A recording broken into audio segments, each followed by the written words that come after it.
Kenapa jamaah? Kok bisa Allah menginginkan kebaikan kepada kita lewat musibah, lewat kesulitan, lewat keberatan ataupun lewat apa? Jalan-jalan yang tidak kita sukai. Kenapa?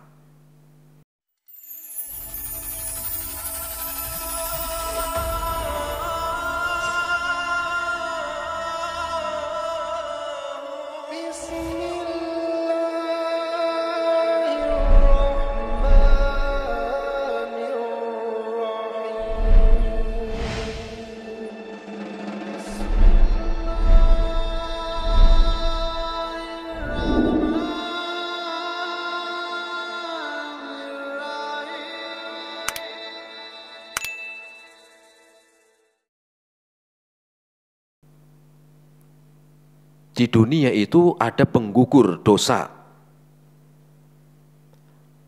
Di akhirat juga ada penggugur dosa. Penggugur dosa di dunia itu diantaranya dengan diberikan cobaan sakit. Digugurkan dosa-dosanya. Tetapi digugurkan dosa-dosa nanti di akhirat bukan dengan sakit, tapi balasan. Sehingga ketika Allah membalas keburukannya di dunia dengan ditimpakan musibah, Allah menginginkan nanti di akhirat diringankan. Karena keringanan dosa itu cuma di dunia dan di akhirat, jalan di dunia adalah diantara dengan sakit. Jalan diantara dengan musibah. Tetapi meringankan dosa, meringankan keburukan kita di akhirat dengan balasan yang setimpal. Sehingga kesulitan di dunia dibandingkan kesulitan di akhirat jauh lebih berat nanti pada hari kiamat.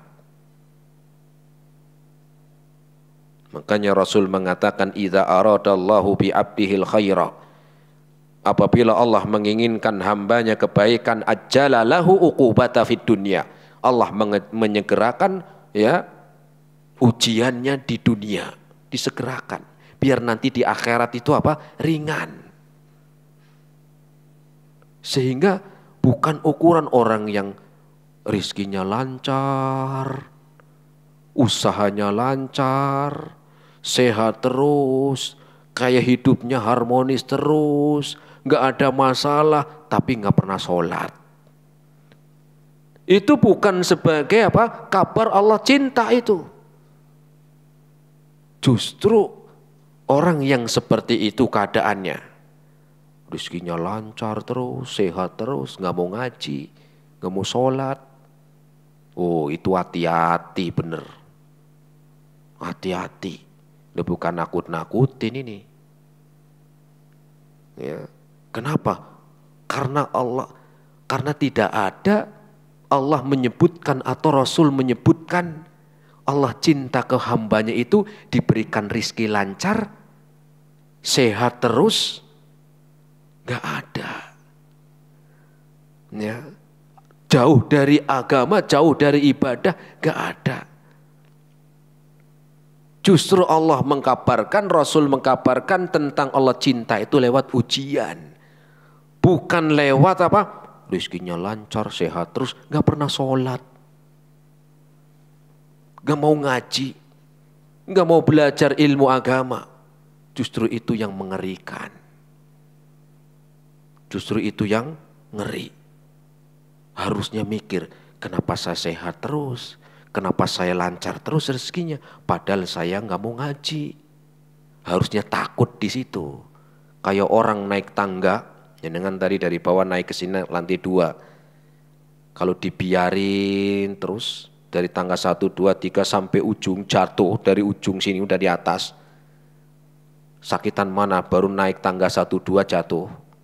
Sakitan ketika udah sampai di ujung, begitu maknanya. Ya. Wa idza aradallahu bi 'abdihi syarra amsaka anhu bidanbih. Dan apabila Allah menginginkan kepada hambanya keburukan, maka Allah membiarkan terus-menerus dalam gelimang dosa. Enak saya udah korupsi banyak tapi gak ketahuan. Enak saya sudah sudah mendapatkan kenikmatan-kenikmatan lewat jalan haram. Sampai sekarang aman, badan saya sehat, hati-hati itu. Ya. Kenapa? Allah ketika menginginkan hambanya keburukan, dibiarkan. Makanya adanya musibah itu, ujian-ujian itu apa? Sebagai tanda Allah masih cinta kepada kita. Allah masih apa? Masih cinta kepada kita, enggak dibiarin kayak tadi. Ya.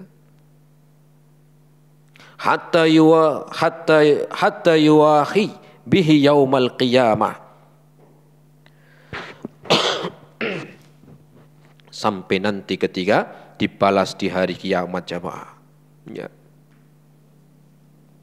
Jamaah rahimani Allah wa iyyakum jami'an.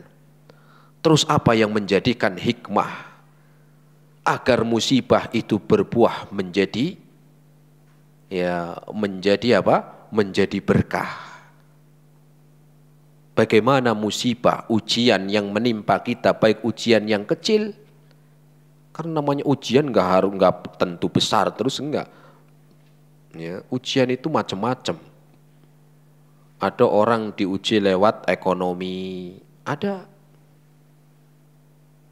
orang diuji bukan lewat ekonomi, ekonominya lancar, tapi diuji lewat anaknya beler, tau beler nggak sama? Bahasa sini apa ya? Hah? Beling, ya begitulah, nggak mau diatur hidupnya. Ada orang yang anaknya itu nurut, baik, taat, diuji lewat orang tuanya.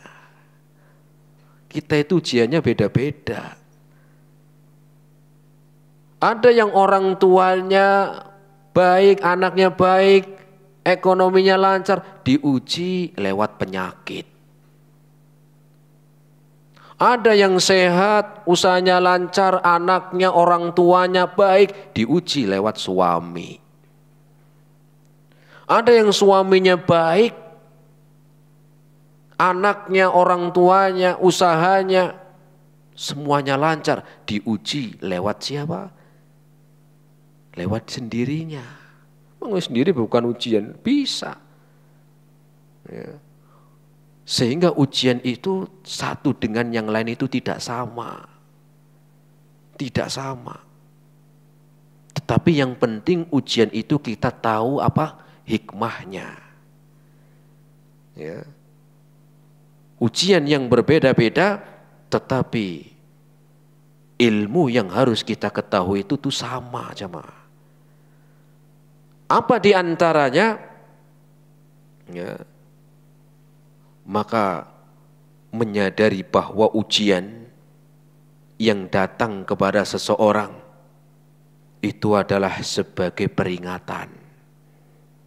Sebagai peringatan biar sadar.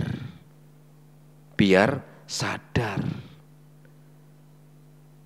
Ya, semua kita itu diuji itu macam-macam caranya. Enggak semua sama, enggak. Jadi antum jangan menyamakan ujian orang lain harus kayak antum, enggak. Beda-beda. Tetapi ujian yang datang kepada kita itu harusnya kita pahami bahwa itu sebagai peringatan biar sadar. Coba kalau enggak pernah diperingatkan, orang akan hidup seenayu dele-dewe. Sudah enggak peduli lagi. Ibaratkan kalau jenengan lagi jalan, enak-enak naik motor, padahal di depan itu jalan buntu. Sudah jalan buntu plus jurang lagi. Ya, sudah buntu jurang lagi. Padahal lagi enak-enak nih, sore-sore anginnya semilir, dingin. Kemudian dikasih apa? Dikasih pelang. Peringatan, hati-hati 100 meter setelah ini itu jalan buntu ada jurangnya. Pelangnya juga apa? Pelangnya juga pas di depan jalan, bukan di sampingnya tapi di tengah-tengahnya, biar sadar.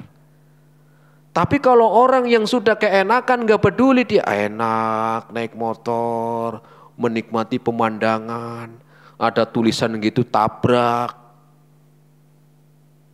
ternyata masuk jurang. Tetapi ketika orang sadar, ketika melewati jalan yang ada pelang tadi, ya, kena kepalanya pelangnya, ya, kemudian dibaca, ini naruh pelang sembarangan kena kepala saya berdarah. Hati-hati, di depan jalan buntu, di depan jurang. Oh, alhamdulillah. Ini kalau nggak ngenain kepala saya, mungkin kepala saya sudah di jurang. Kalau nggak ngenain kepala saya sudah di jurang. Itulah maknanya. Jadi musibah, ujian, apapun yang menimpa, karena kita itu ujiannya berbeda-beda satu dengan yang lain. Maka jadikan ujian dan musibah yang Allah berikan kepada kita, itu adalah bentuk Allah itu sayang. Biar kita sadar. Walaupun itu ujian kecil. Ya, dari masjid dari masjid pulang sholat sendalnya hilang. Ini ujian juga walaupun sendal, ya kan kecil, semua mungkin barangkali selama ini, ya untuk apa? Untuk kita ingat bahwa tidaklah Allah memberikan suatu musibah kecuali itu pengaruh yang sudah kita lakukan, jemaah. Ya. Di dalam Al-Quran Allah berfirman surat Ar-Rum ayat yang ke-41. Zaharal fasadu fil barri wal bahri bima kasabat aydin nas. Dan telah muncul kerusakan di bumi dan di lautan itu dengan sebab dosa-dosa yang dilakukan oleh manusia. Jadi dosa itu jamaah ada efeknya.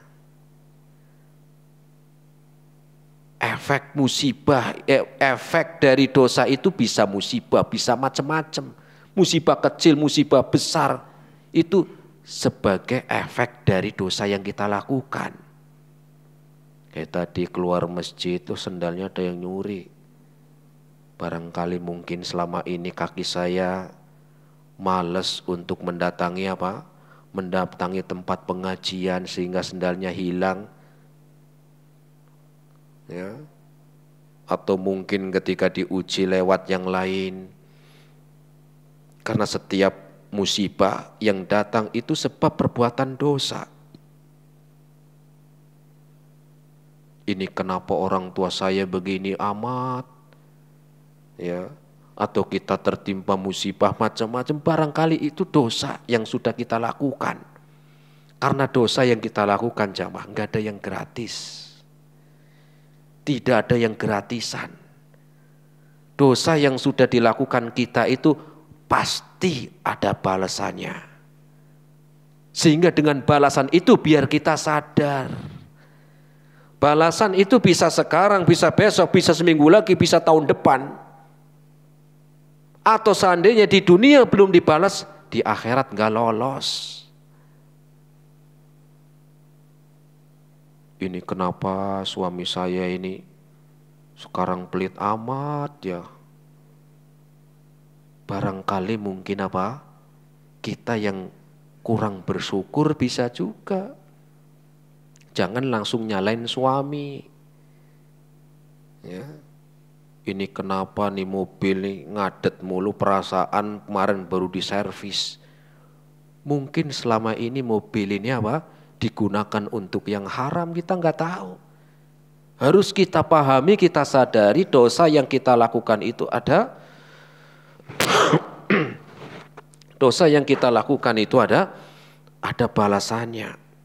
Nggak ada yang gratis jamaah. Sampai ibaratkan di rumah banyak tikus sekalipun, mungkin karena dosa yang kita lakukan bisa. Jangan langsung menyalahkannya, tetapi kita ingat apa yang sudah kita lakukan. Kok ini istri biasanya nurut, sekarang kok ngeyel banget ini. oh mungkin saya selama ini kurang doa, kurang semangat sholatnya, kurang mendidik. Itu jadi jangan langsung. Semua ada sebab dan akibat jamaah. Ya, tadi disebutkan Quran dalam surat Ar-Rum ayat berapa? 41. Kemudian yang kedua jamaah rahimani Allah wa iyyakum jami'an.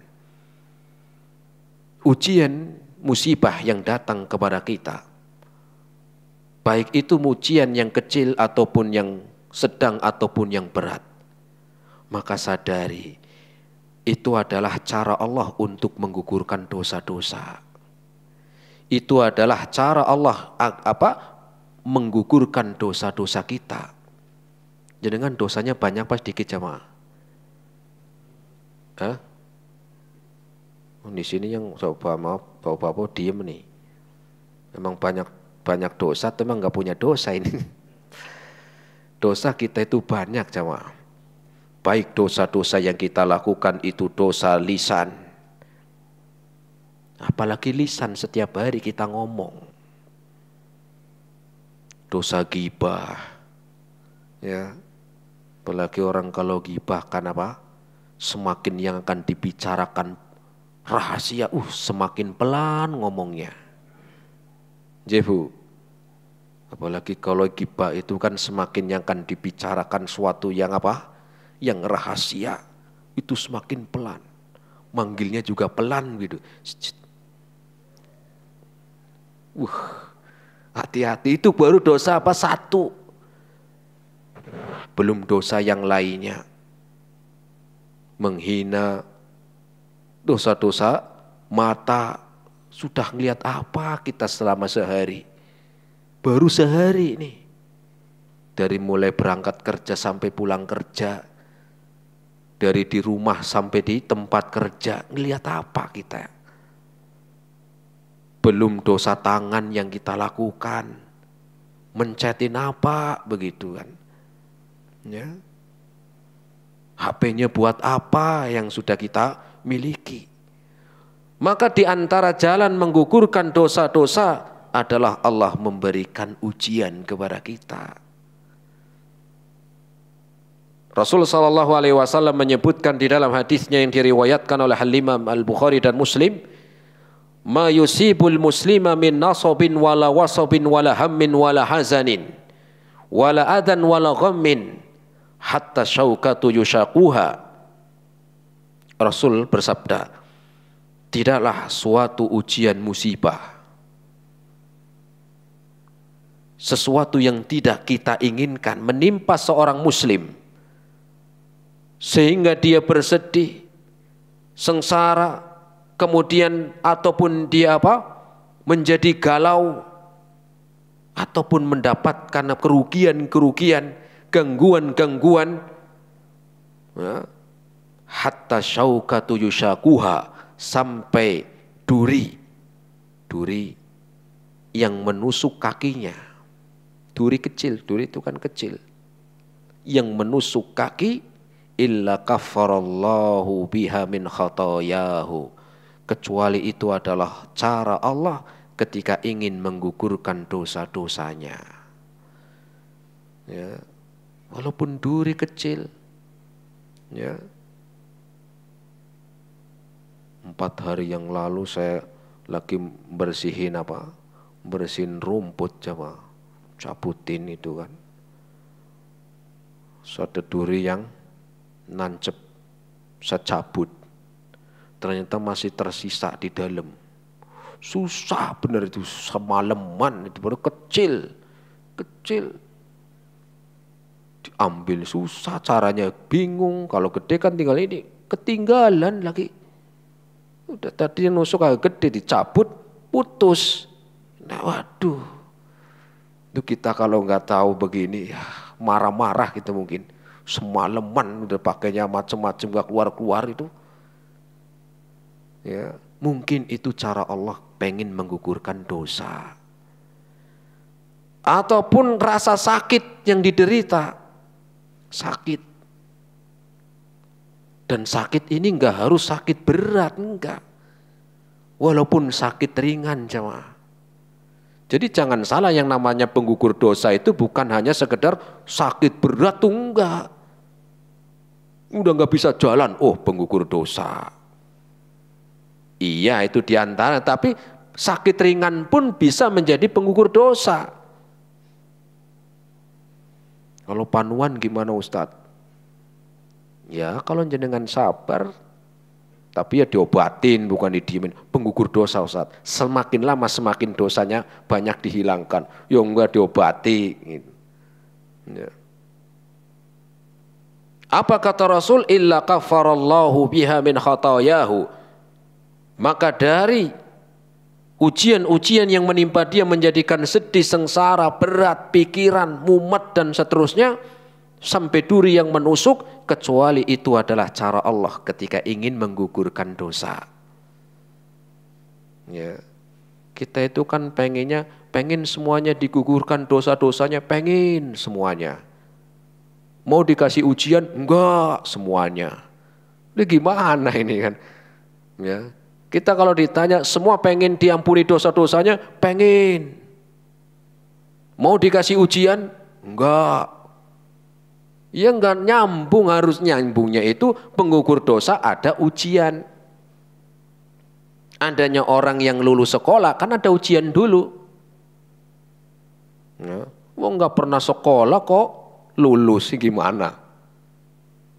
Adanya ujian itu sebagai bentuk dia apa? Akan diberikan kebaikan. Ya. Jadi tadi yang pertama hikmahnya bahwa dosa ya adalah sebagai peringatan. Dosa adalah sebagai peringatan. Keduanya ya bahwa musibah ya ataupun ujian-ujian itu sebagai cara Allah untuk menggugurkan dosa. Ya. Maka semuanya ya apapun yang menimpa kita, sampai sendal jepitnya hilang pun, udah jepit selen lagi. Toh selen gak? Yang kiri warnanya hijau, yang ini warnanya putih, hilang lagi. Tapi kalau memang punyanya begitu, itu sebagai penggugur dosa. Yang penting tahu semoga ini sebagai penggugur dosa.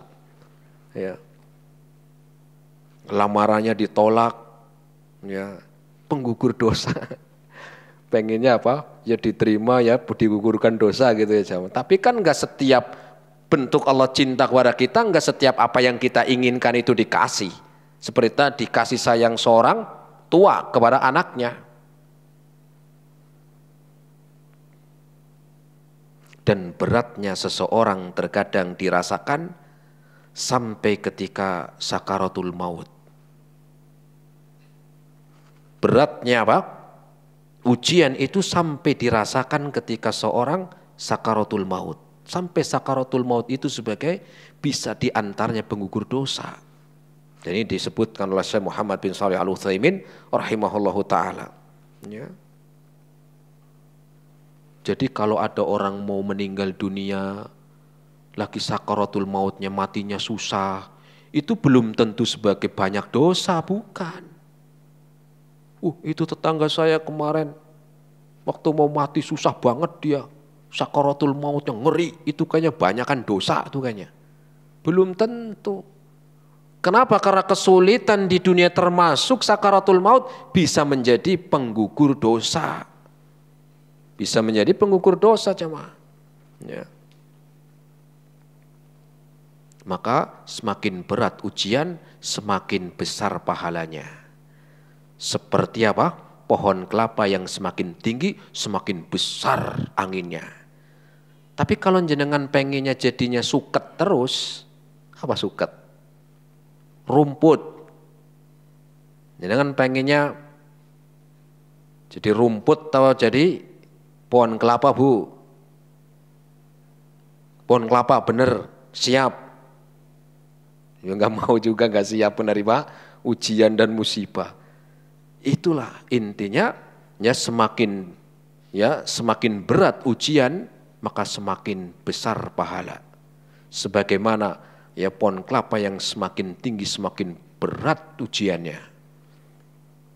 Kemudian yang ketiga, menyadari di dalam musibah Allah telah menyiapkan pahala besar bagi yang sabar.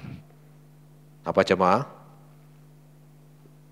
Menyadari bahwa di dalam musibah Allah menyiapkan pahala besar bagi siapa? Bagi siapa, Bu? Kenapa saya tanyanya ibu-ibu? Karena nggak kelihatan, biar nggak ngantuk. Ya, kalau yang ikhwan di sini kan kelihatan, gitu kan. Kalau di sana ngantuk kan nggak kelihatan. Jadi menyadari musibah itu adalah cara Allah menyiapkan pahala yang besar bagi siapa? Yang sabar. Bagi yang bersabar. Sabar itu kan ada batasnya, Ustaz. Kata siapa? Berarti udah nggak pengen bersabar aja itu. Kadang kan ada orang begitu, sabar ada batasnya loh. Aslinya udah nggak sabar dia.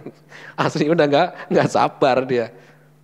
Sabar itu 3 kali, kamu udah 2 kali kan? Ya 1 lagi. Ya nggak begitu. Sabar itu ibadah. Maka yang namanya ibadah itu nggak ada batas begitu, nggak ada batas 2 kali 3 kali. Atau nggak ada batasnya, enggak. Terlebih lagi ketika tertimpa musibah, maka itu cara Allah menyiapkan pahala besar bagi yang bersabar. Disebutkan di dalam hadis Nabi SAW yang diriwayatkan, ya disebutkan di sana dalam Sahih At-Targhib, Rasul SAW bersabda, innal abda idza sabaqat lahu minallahi manzilatun lam yablughu bi'amali. Sesungguhnya ada seseorang yang amalannya itu tidak mengangkat dia. Jadi orang ini disebutkan harusnya kalau dapat balasan kebaikan itu tidak apa? Itu tidak sebaik ini. Maknanya gini, ada orang yang di akhirat nanti harusnya dia itu dengan amalnya itu mendapatkan kebaikan, tapi amalnya itu sedikit.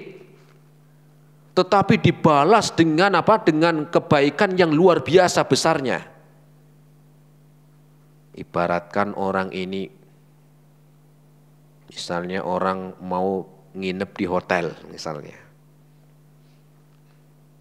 Dia dengan uang yang dia miliki untuk nginep di hotel, itu dia cuma bisa membayar di hotel bintang yang paling rendah bintang 1 ya. Bintang 1, di bawah bintang 1 ada nggak? Nggak ada. Losmen? Oh sama. Dengan uang yang dia harusnya itu dapatnya hotel bintang 1. Tetapi dia itu mendapatkan tempat nginep di hotel bintang 5, padahal uangnya nggak cukup. Ya, untuk bintang 2, bintang 3 pun nggak dapat, tapi dia bisa di bintang 5. Sebagaimana ada seseorang yang di akhirat nanti dia mendapatkan kedudukan yang tinggi, harusnya lewat ibadahnya dia nggak dapat itu. Di bawahnya. Apa kata Allah, kata Rasul? Dia mendapatkan kebaikan yang banyak itu ibtalahullahu fi jasadi. Karena dulu Allah telah memberikan ujian musibah di dunia. Jadi diangkat derajatnya bukan karena uangnya, bukan karena amalnya. Amalnya sudah dia dapat balasannya, tetapi harusnya dia dapatnya tadi kayak bintang 1, tapi dia dapat bintang 5. Bukan karena uangnya, tetapi karena bukan karena uangnya. Kalau dalam amal, bukan karena amalnya dia dapat itu kedudukan yang tinggi, tetapi karena dulu pernah Allah uji di dunia dengan musibah. Dengan apa itu? Fi jasadi, pernah dulu di dunia diuji lewat jasadnya. Mungkin Allah ciptakan gak sempurna. Dia punya keterbatasan fisik. keterbatasan mental, keterbatasan akal, ya, tetapi bersabar. Sabar.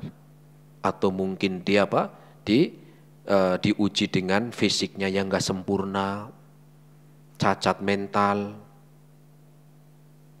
ya, ataupun yang lainnya lewat jasad. Atau mungkin dia tidak seperti manusia yang lain tetapi sabar. Ya. Au fi malihi, ataupun Allah dulu ketika di dunia pernah memberikan ujian musibah, ya, lewat hartanya. Mungkin pernah usahanya sudah dengan cara yang halal, dengan cara yang baik, dengan cara yang berkah, ternyata malah bangkrut padahal sudah dengan cara yang baik. Atau mungkin lagi lancar, ternyata dapat musibah kebakaran, atau musibah gempa bumi, musibah tanah longsor, ya. Kemudian awaladih, ataupun Allah pernah uji dia di dunia lewat anaknya. Lewat anaknya. Mungkin anaknya dulu di dunia itu, ya, dalam keadaan cacat. Atau mungkin anaknya sehat tetapi Allah uji lewat anaknya ini enggak taat. Atau lewat anak seorang tersebut mungkin ya, Allah menguji lewat anak,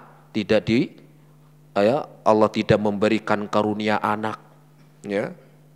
Summa sabbarahu, kemudian dia bersabar. Kemudian dia bersabar. Baik itu badannya, jasadnya, hartanya, ataupun anak, ya. Allah ketika menguji beda-beda, ingat beda-beda. Setiap kita itu ujiannya beda-beda, ya. Kemudian summa sabbarahu, kemudian dia bersabar hatta yuballighul manzilata allati sabaqat lahu minallahi ta'ala. Kemudian karena itulah Allah mengangkat derajatnya lebih tinggi, yang harusnya lewat amalannya dia enggak dapat itu.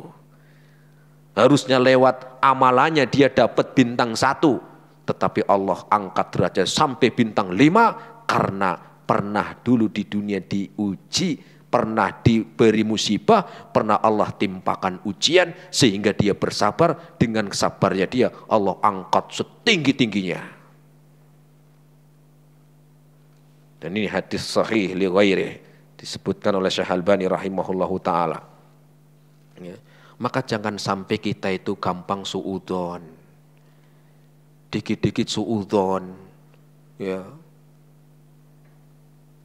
Dikit-dikit suudzon, jangan.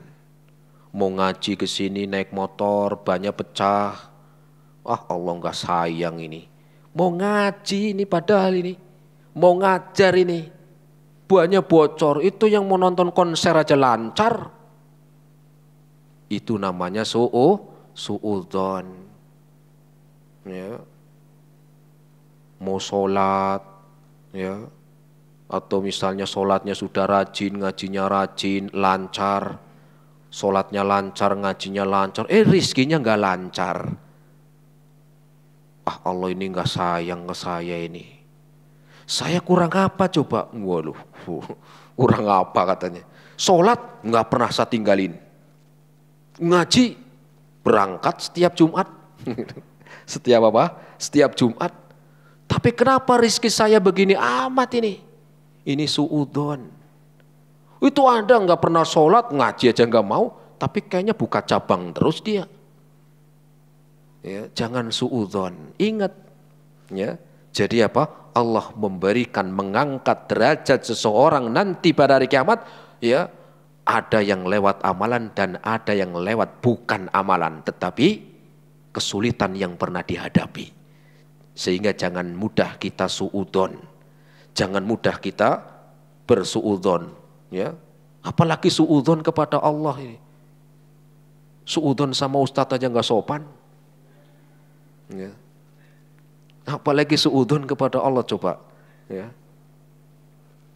Kemudian jamaah rahimani Allah wa iyyakum jami'an, yang terakhir bentuk kasih sayang Allah Subhanahu wa taala, ya, dengan musibah untuk orang-orang yang beriman.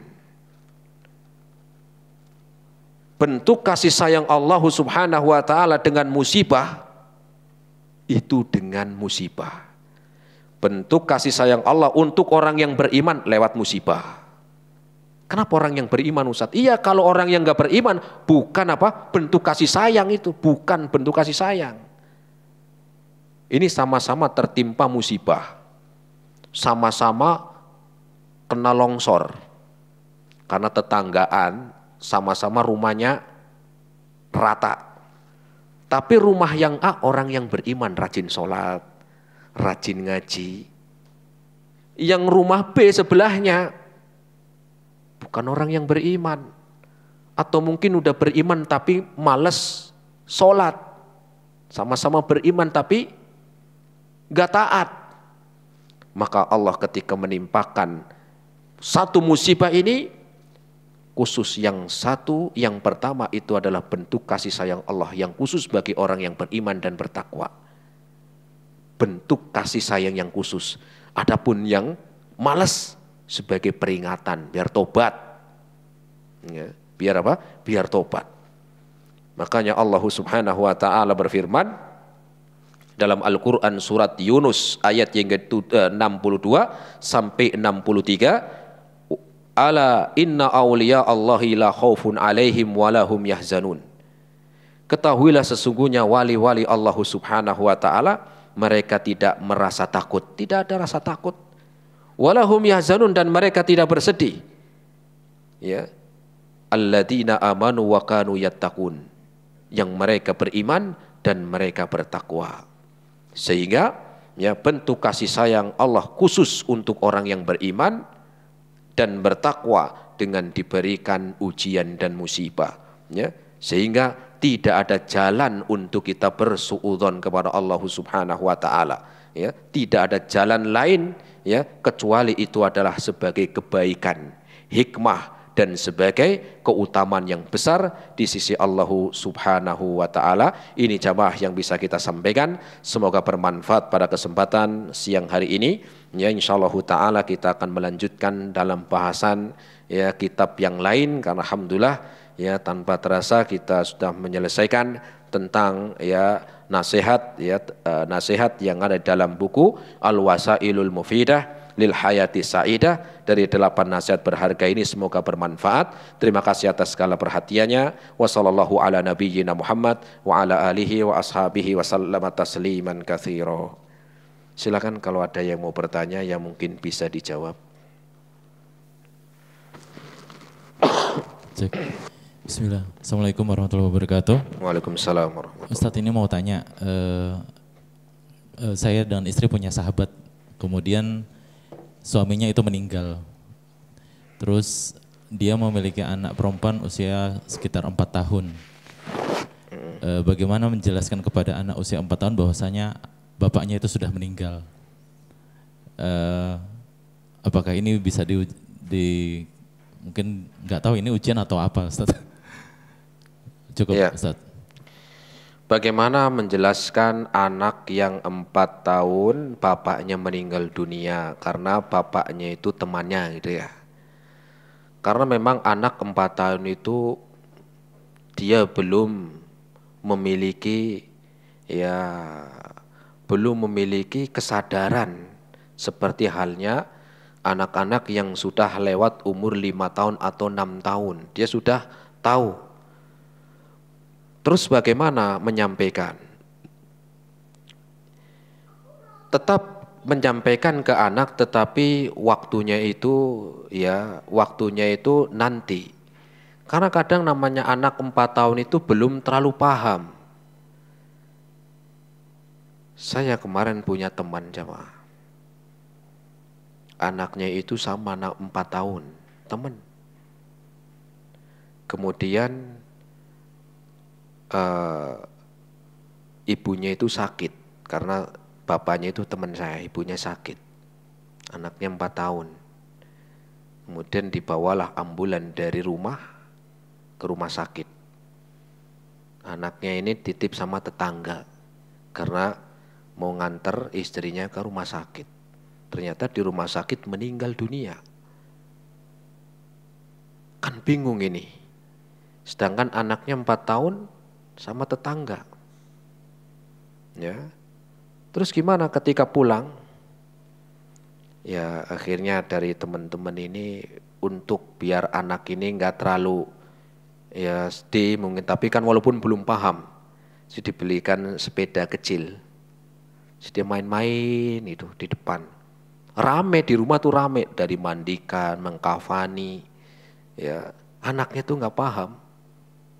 Siapa yang rame-rame itu nggak paham. Yang penting dia sudah seneng aja sama sepeda yang baru yang kecil itu. Dia nggak paham. Ya. Kalau ditanya, bapaknya ditanya, "Bi, Umi mana, Bi?" "Ya, Umi lagi ada perlu gitu doang." Ya sambil sedih. Itu kok rame di rumah. Itu. Ya ada orang gitu aja, ada orang. Terus dia main lagi, intinya seperti itu. Sampai sekitar sudah 5 tahun.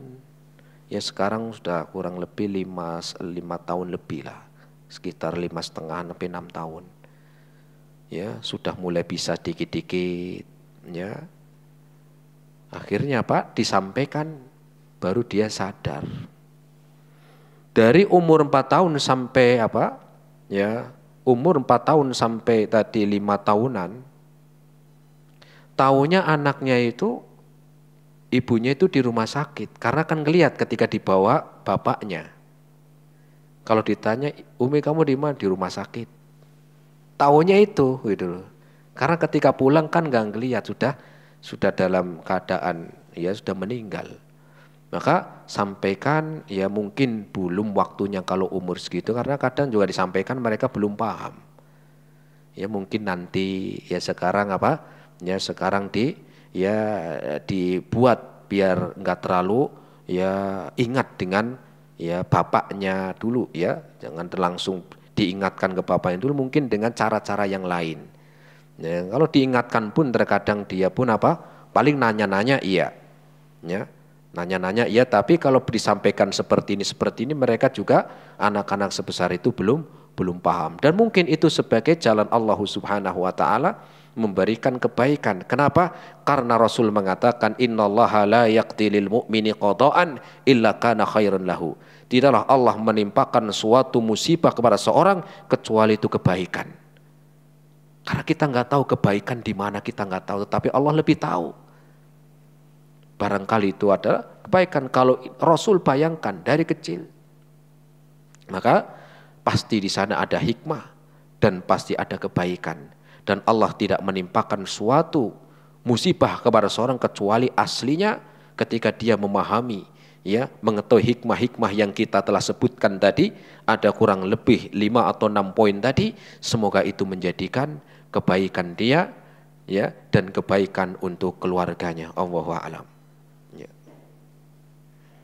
Silakan kalau ada yang mau bertanya lagi. Ibu-ibu yang di belakang mau bertanya, Bu? Cukup? Ya, kalau nggak ada pertanyaan kita cukupkan sampai di sini. Terima kasih atas segala perhatiannya. Mohon maaf atas segala kekurangannya. Kita akhiri subhanakallahumma bihamdika asyhadu an la ilaha illa anta astaghfiruka wa atubu ilaik. Assalamualaikum warahmatullahi wabarakatuh.